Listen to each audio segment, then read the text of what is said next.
Hello नमस्ते साथीहरु, तपाईलाई new tech support Nepali technical च्यानलमा स्वागत छ। र साथीहरु, तपाईले स्क्रिनमा अलरेडी प्रिभ्यू भिडियो हेरिसक्नु भएको छ। र साथीहरु, निकै नै ट्रेन्डिङमा रहेको यो फोटो बिट ट्रान्जिसन हामी आज सिक्न गइरहेका छौं। र साथीहरु, यसमा चाहिँ केही स्पेशल इफेक्टहरु रहेको छ जुन चाहिँ साथीहरु अहिलेसम्म हामीले कुनै पनि भिडियोमा युज गरेको छैनौं। त्यही भएर साथीहरु, तपाईले भिडियोलाई अलिकति पनि स्किप नगरिकन कम्प्लिट हेर्नु होला ताकि तपाईले हरेक स्टेप मज्जाले बुझ्न सक्नुहुनेछ।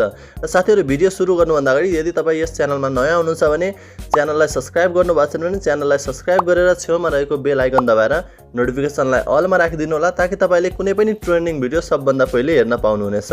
ओके साथीहरु, यस्तो खालको एडिटिङ हामीले क्यापकट एपबाट गर्न गइरहेको छु जुन तपाईले फोनमा इन्स्टल गर्नुपर्ने हुन्छ र तपाईले यो फोनमा इन्स्टल गरिसकेपछि क्यापकट एपलाई सिधै ओपन गर्नु होला। ओके साथीहरु, तपाईले क्यापकट एपलाई ओपन गरिसकेपछि यहाँ तपाईले न्यू प्रोजेक्ट भन्ने अप्सन देख्न सक्नुहुन्छ। तपाईले न्यू प्रोजेक्टमा क्लिक गर्नु होला र साथीहरु, तपाई सुरुमा भिडियोमा हुनुहुन्छ त्यही भएर तपाई सुरुमा यहाँ फोटोजमा क्लिक गर्नु होला र तपाईको यहाँ माथि एल्बम लेखेको ठाउँमा क्लिक गरेर कुन एल्बममा तपाईको फोटोहरु रहेको छ त्यो फोटो तपाईले यहाँनेरि चुज गर्नुपर्ने हुन्छ। र साथीहरु, आज चाहिँ म नेपालको मोडेलको फोटो युज गर्न गइरहेको छु, श्रृंखला खतिवडा। तपाई पनि चिन्नुहुन्छ र तपाईको पनि यदि फेभरेट हुनुहुन्छ भने अवश्य पनि भिडियोमा कमेन्ट गर्न नबिर्सनु होला। ओके साथीहरु, मसँग यहाँ केही फोटोहरु रहेको छ श्रृंखला खतिवडाको। म चाहिँ यहाँ तपाईहरुलाई युज गरेर देखाउँछु। साथीहरु, तपाईले यो फोटो बिट ट्रान्जिसनको लागि साथीहरु टोटल फोटो चाहिँ 5 वटा चुज गर्नुपर्ने हुन्छ जुन साथीहरु तपाईले आफ्नो साथीको वा मोडेलहरुको चाहिँ फोटोहरु चुज गर्न सक्नुहुनेछ। ओके साथीहरु, हेर्न सक्नुहुन्छ मसँग यहाँ केही फोटोहरु रहेको छ। म तपाईहरुलाई सिधै 5 वटा फोटो चाहिँ यसरी सिलेक्ट गरेर देखाउँछु। तपाईहरुले पनि यसरी नै साथीहरु 5 वटा फोटो चुज गर्नुपर्ने हुन्छ। ओके साथीहरु, फोटो चुज गरिसकेपछि तपाईले एडमा क्लिक गर्नु होला र साथीहरु यो चाहिँ हाम्रो फोटो हेर्नु होला, कुनै फोटो ठुलो कुनै सानो छ। त्यही भएर यो सम्पूर्णलाई एउटै साइज बनाउनको लागि साथीहरु हामीले यहाँ तल अप्सन फर्मेटमा जानु होला र 9:16 मा क्लिक गर्नु होला। र साथीहरु, अब तपाईले हरेक फोटोलाई सिलेक्ट गरेर दुईटा फिंगरको मद्दतले जुम गरेर यसरी फिट गर्नु होला स्क्रिनमा। र साथीहरु, तपाईले फिट गर्दाखेरि बडीको कुनै पनि पार्टलाई नकाटिने गरी यसरी जुम गर्नु होला। ओके साथीहरु, हेर्न सक्नुहुन्छ मैले सम्पूर्ण फोटोहरुलाई चाहिँ यसरी जुम गरिसकेको छु। तपाईले पनि आफ्नो फोटोहरुलाई यसरी जुम गर्नु होला। र साथीहरु, अब हामी नेक्स्ट स्टेपमा हामी यसको ड्युरेसनहरु मिलाउँछौं। सुरुको फोटो सिलेक्ट गर्नु होला र यसलाई चाहिँ अलिकति बढाउनु होला साथीहरु र यसको चाहिँ ड्युरेसन तपाईले 6.2 सेकेन्ड राख्नुपर्ने हुन्छ। हेर्न सक्नुहुन्छ म तपाईलाई 6.2 सेकेन्ड बनाएर देखाउँछु।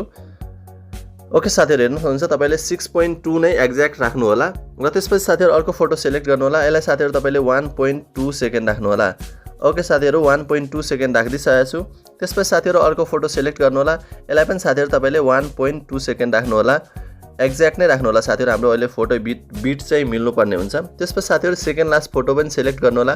यसलाई पनि 1.2 राख्नु होला र साथीहरु लास्ट फोटोलाई तपाईले सिलेक्ट गरेर यसको चाहिँ 0.7 सेकेन्ड बनाउनु होला।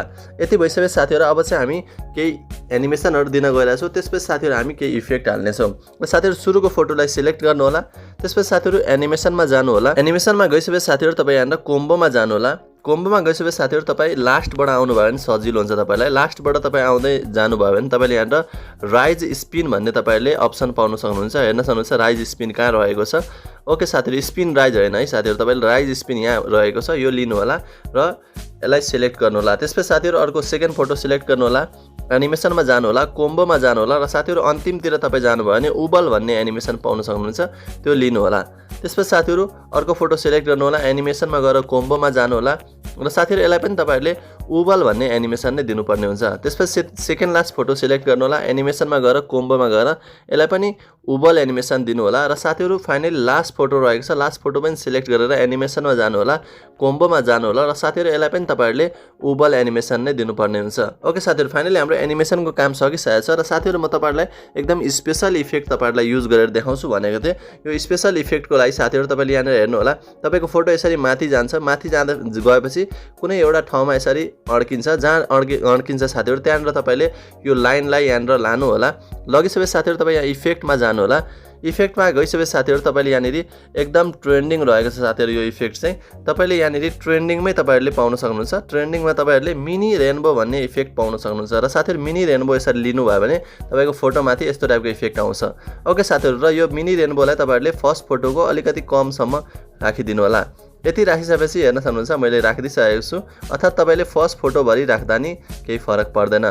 ओके साथीहरु फाइनली मैले यो मिनी रेनबो इफेक्ट राखिदिइसकेको छु निकै नै राम्रो इफेक्ट रहेको छ साथीहरु तपाईहरुलाई यो इफेक्ट चाहिँ जानेर कस्तो लाग्यो साथीहरु मलाई अवश्य पनि कमेन्टमा जानकारी गराउनु होला त्यसपछि साथीहरु एउटा अर्को स्पेशल इफेक्ट रहेको छ जुन तपाई स्टार्टिङ पोजिसनमा आउनु होला र साथीहरु स्टार्टिङ पोजिसनमा आइसकेपछि इफेक्टमा जानु होला एड इफेक्टमा जानु होला र साथीहरु तपाईले ट्रेन्डिङमा यहाँनिर कलर फोस्फोर पाउनुहुन्छ कलर फोस्फोर लिनु होला र साथीहरु यसलाई चाहिँ यो तपाईको भिडियोको अन्तिमसम्म राखिदिनु होला हेर्न सक्नुहुन्छ तपाईहरुले कलर फोस्फोर हालिसकेपछि यस्तो टाइपको इफेक्ट आउनेछ ओके साथीहरु फाइनली हाम्रो इफेक्टहरुको काम सकिसकेको छ अब साथीहरु हामीले ब्याकग्राउन्ड म्युजिक हालेर यसको बीटसँग मिलेको छ कि छैन म तपाईहरुलाई चेक गरेर देखाउँछु र त्यसको लागि साथीहरु तपाईले एड अडियोमा क्लिक गर्नु होला एक्सट्र्याक्टेडमा क्लिक गर्नु होला साथीहरु र तपाईहरुलाई म एउटा भिडियोको डाउनलोड लिंक डिस्क्रिप्सनमा दिनेछु तपाईहरुले त्यो भिडियो चाहिँ यो भिडियोलाई कम्प्लिट हेरिसकेपछि डाउनलोड गर्नु होला त्यसपछि तपाईले त्यो सिलेक्ट गरेर इम्पोर्ट साउन्ड अन्ली गर्नुभयो भने साथीहरु तपाईको यहाँ साउन्ड चाहिँ इम्पोर्ट हुनेछ र तपाईको फोटो जहाँसम्म रहेको छ त्यहाँसम्म बीट आइसकेको छ र साथीहरु हेर्न सक्नुहुन्छ म तपाईहरुलाई प्ले गरेर सुनाउन गइरहेको छु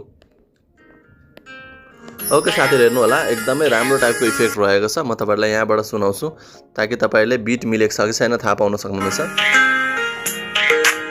वाउ एकदमै साथीहरु हाम्रो एकदमै बीटसँग एकदम एनिमेसन ड्युरेसनहरु सम्पूर्ण कुरा मिलिसकेछ र साथीहरु तपाईलाई यो फोटो बीट ट्रान्जिसन कस्तो लाग्यो मन पर्यो भने यो भिडियोलाई लाइक कमेन्ट शेयर गर्न नबिर्सनु होला र साथीहरु फाइनली यो भिडियोलाई सेभ गर्नलाई माथि एरोमा क्लिक गर्नु होला र तपाईले एक्सपोर्टमा क्लिक गर्नुभयो भने तपाईको यो फोनमा एक्सपोर्ट हुनेछ र साथीहरु तपाईले यो च्यानललाई सब्स्क्राइब गर्नु भएको छैन भने च्यानललाई सब्स्क्राइब गरिदिनु होला आउने दिनमा यस्तै ट्रेनिङ ट्युटोरियल लिएर अवश्य पनि आउनेछु अहिलेलाई बाइ बाइ